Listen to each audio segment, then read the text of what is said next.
Baiklah, Assalamualaikum warahmatullahi wabarakatuh. Kami dari kelompok 3 dari mata kuliah Psikopatologi Perkembangan yang beranggotakan saya sendiri, Elin Leonita, kemudian Mutiah Mutmainah, Kurnia Handayani, dan Hafifah Rahmayuhana. Pada pertemuan kali ini akan membahas mengenai Asperger Syndrome. Yang pertama, yakni pengertian dari Asperger Syndrome. Sindrom Asperger adalah gangguan neurologis atau saraf yang tergolong ke dalam gangguan spektrum autisme. Gangguan spektrum autisme atau yang lebih dikenal dengan penyakit autisme merupakan gangguan pada sistem saraf yang memengaruhi kemampuan seseorang dalam berkomunikasi dan berinteraksi dengan orang lain. Sindrom Asperger memiliki sedikit perbedaan dengan gangguan spektrum autisme lainnya, misalnya gangguan autistik.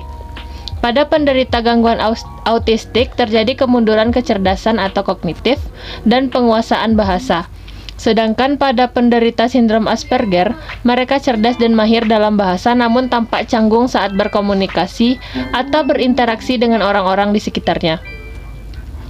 Sindrom ini menyerang anak-anak dan bertahan hingga mereka dewasa meski belum ditemukan obatnya. Sindrom Asperger yang terdiagnosis dan tertangani sejak dini bisa membantu penderitanya untuk meningkatkan potensi dan kemampuan diri dalam berkomunikasi serta berinteraksi dengan orang lain. Selanjutnya adalah mengenai gejala sindrom Asperger. Para dokter anak sepakat jika sindrom Asperger memiliki gejala-gejala yang tidak terlalu berat dibandingkan dengan jenis penyakit autisme lainnya.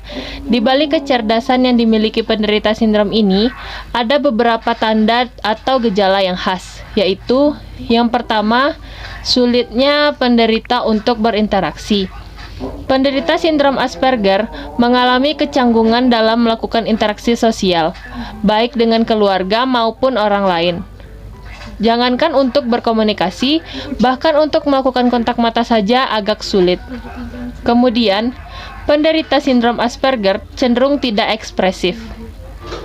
Penderita sindrom Asperger jarang menampilkan ekspresi wajah atau gerakan tubuh yang berkaitan dengan ungkapan emosinya. Ketika bahagia, penderita sindrom Asperger akan susah untuk tersenyum atau tidak bisa tertawa meskipun menerima candaan yang lucu. Penderita juga akan berbicara dengan nada yang datar-datar saja, tidak ubahnya seperti robot yang berbicara. Kemudian, penderita sindrom Asperger juga kurang peka. Saat berinteraksi dengan orang lain, penderita sindrom Asperger hanya berfokus menceritakan diri sendiri, serta tidak punya ketertarikan dengan apa yang dimiliki oleh lawan bicara. Penderita sindrom Asperger bisa menghabiskan waktu berjam-jam membahas hobi yang disenanginya, misalnya membicarakan tentang klub, pemain, dan pertandingan sepak bola yang disukainya kepada lawan bicara. Kemudian, penderita sindrom Asperger cenderung obsesif, repetitif, dan kurang menyukai perubahan.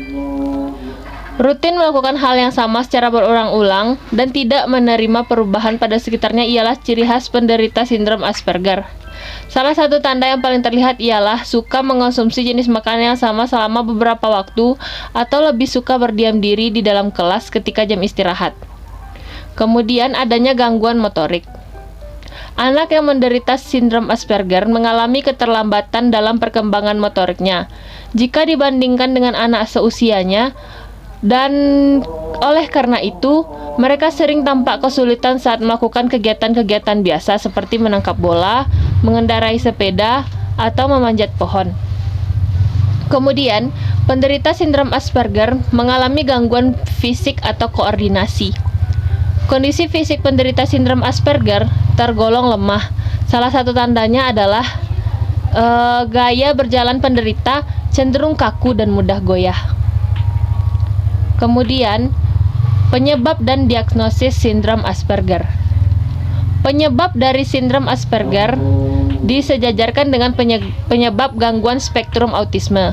Penyebab pastinya belum diketahui hingga saat ini, tetapi para ahli mempercayai bahwa kelainan genetik yang diturunkan berperan dalam terjadinya gangguan spektrum autisme dan juga sindrom Asperger. Dalam beberapa kasus, sindrom Asperger juga diduga dipicu oleh yang pertama infeksi atau saat kehamilan, kemudian terpapar agen atau faktor yang menyebabkan perubahan bentuk pada janin. Pada tahun 1999, kandungan thimerosal dan beberapa vaksin diduga dapat mengakibatkan anak menderita penyakit autisme, sehingga kemudian hampir seluruh vaksin diproduksi tanpa kandungan zat kimia ini. Namun, pada tahun 2004 dugaan tersebut dipatahkan karena thimerosal tidak terbukti menyebabkan penyakit autisme terhadap anak. Hal ini juga diperkuat dengan tetap meningkatnya jumlah penderita autisme setelah thimerosal tidak digunakan lagi dalam pembuatan vaksin. Kemudian, diagnosis sindrom Asperger. Gejala sindrom Asperger yang paling mudah dideteksi oleh orang tua atau guru di sekolah adalah kesulitan anak dalam berkomunikasi dan berinteraksi dengan orang sekitarnya.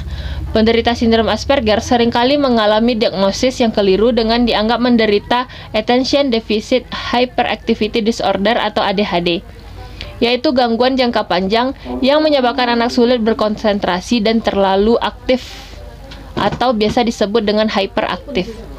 Untuk mencegah kekeliruan ini, dokter akan mengevaluasi anak secara mendalam dalam hal interaksi sosial, perhatian saat komunikasi, penggunaan bahasa, ekspresi wajah saat berbicara, serta koordinasi otot dan perilaku, demi mendapatkan diagnosis yang tepat. Kemudian, pengobatan untuk sindrom Asperger. Seperti autisme, terjadinya sindrom Asperger pada anak tidak bisa dicegah.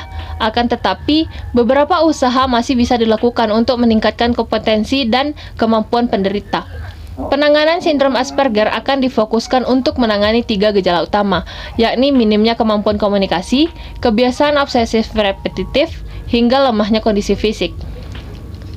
Bentuk penanganan ini diberikan melalui terapi, yang berupa terapi bahasa, bicara, dan sosialisasi.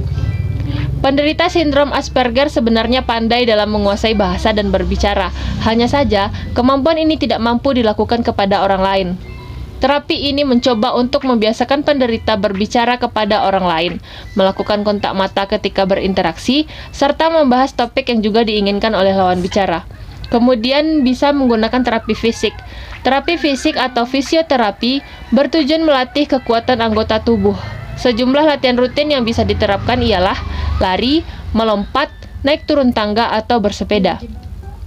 Kemudian, dengan terapi okupasi. Terapi yang cukup lengkap dengan menggabungkan latihan fisik, kognitif, dan panca indera.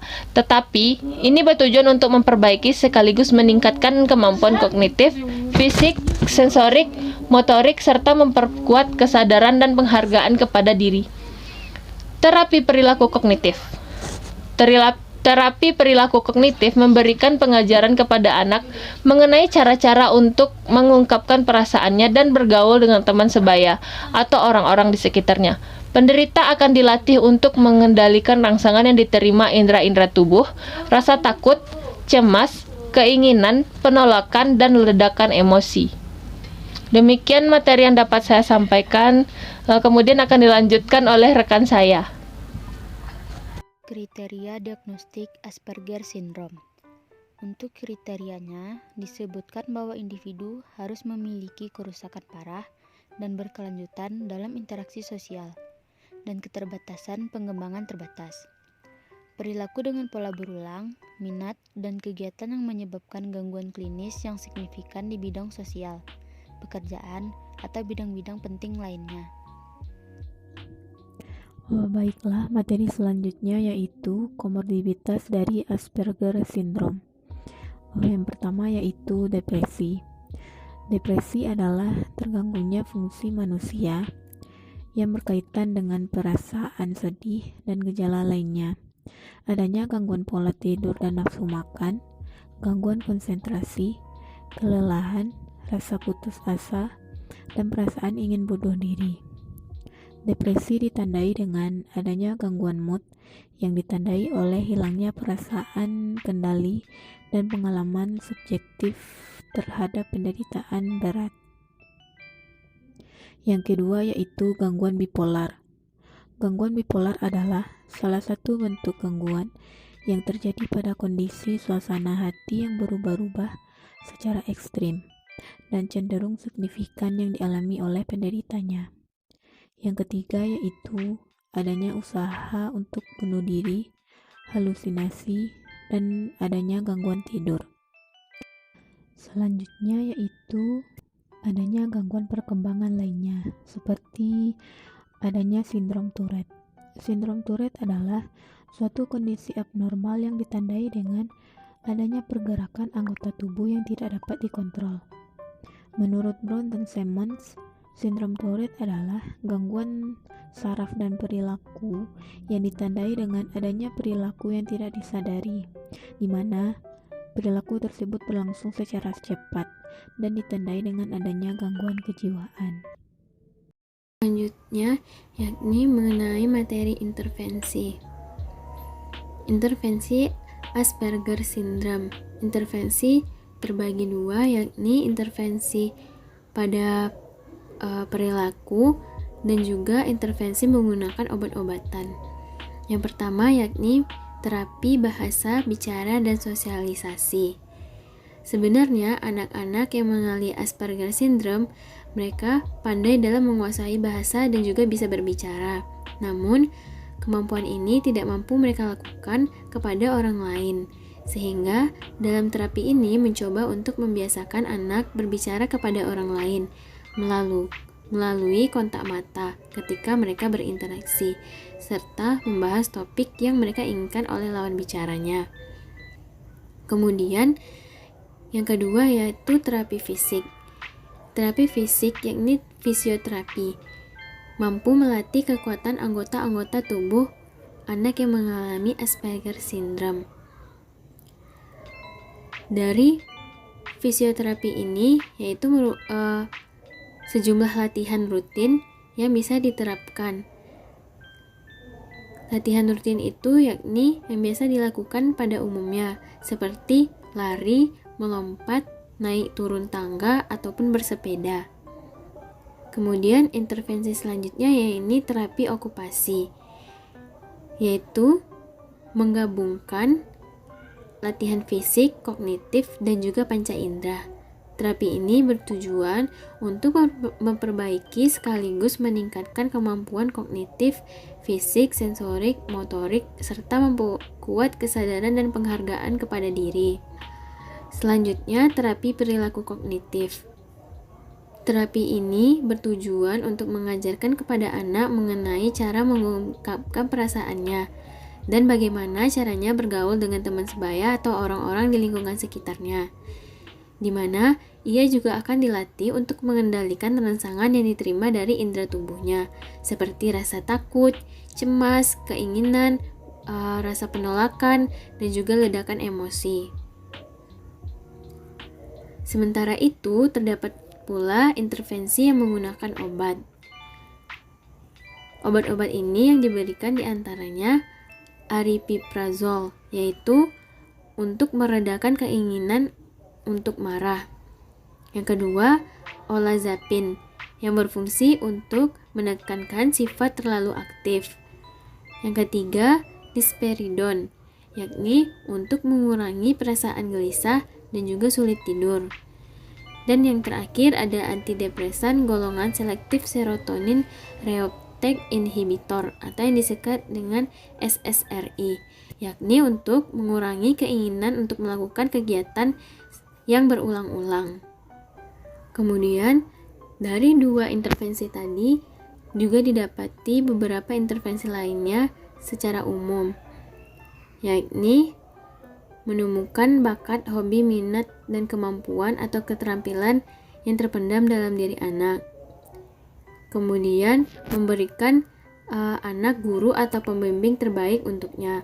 Karena biasanya anak yang mengalami Asperger atau sindrom ini menyukai seseorang yang mana akan terbentuk kelekatan, sehingga mudah dalam menanganinya lebih lanjut.